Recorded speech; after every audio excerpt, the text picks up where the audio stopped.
안녕하세요. 대전 강남 한의원 한의사 한의학 박사 이강한 원장입니다.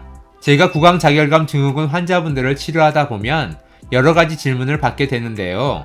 오늘은 그 중에서도 많은 분들이 궁금해하시는 질문 3가지에 대해서 말씀드리도록 하겠습니다.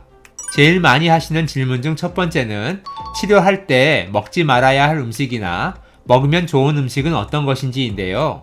우선 결론부터 말씀드리자면 구강자결감 증후군을 치료할 때 있어서 주의하셔야 할 특정 음식은 없습니다. 다만 모든 병을 치료하거나 혹은 일상생활을 할 때 피하셔야 하는 것이 있는데요. 평소 먹었을 때도 설사를 유발하는 음식은 피하시는 것이 좋고요.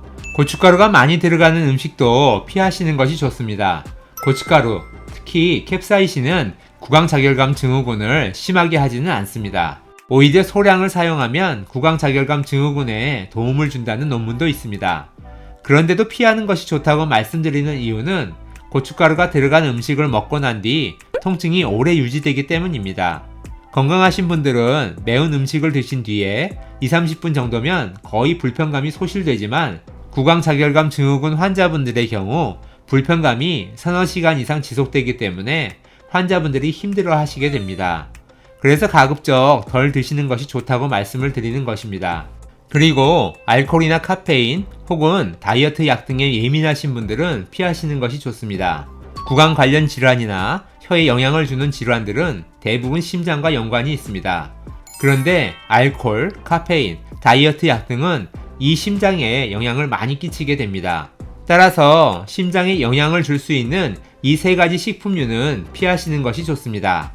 먹으면 좋은 음식으로는 비타민을 많이 함유한 식품이 좋고요.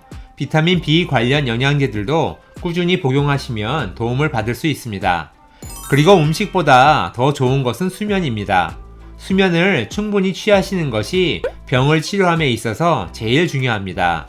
두 번째 질문으로는 운동을 하면 좋다고 하던데 어떤 운동을 하면 좋은가요? 인데요. 기존에 하시던 운동이 있으시다면 가급적 평소보다 약하게 50에서 80% 정도의 수준으로 가볍게 운동을 하시는 것이 좋습니다. 만약 운동을 하지 않던 분들이라면 매일 30분 정도 산책을 권해드립니다.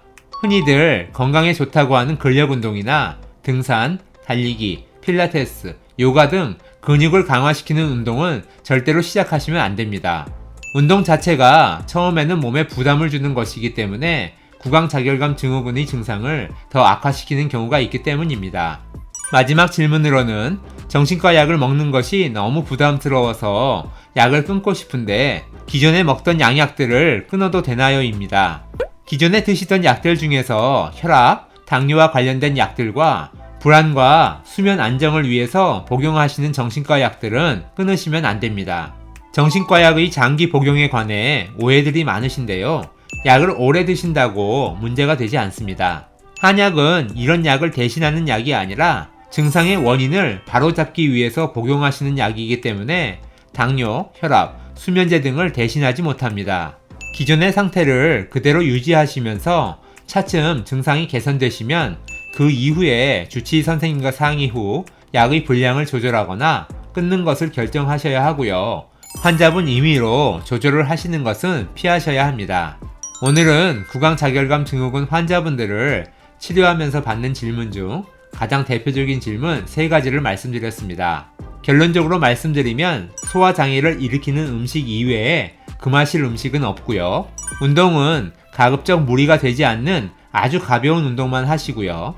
그리고 기존에 드시던 양약은 계속 드시면서 한약치료, 약침치료, 침치료 등을 받으면서 몸의 상태를 잘 지켜보셔야 한다는 것입니다. 그럼 오늘도 건강하고 행복한 하루 되세요. 감사합니다.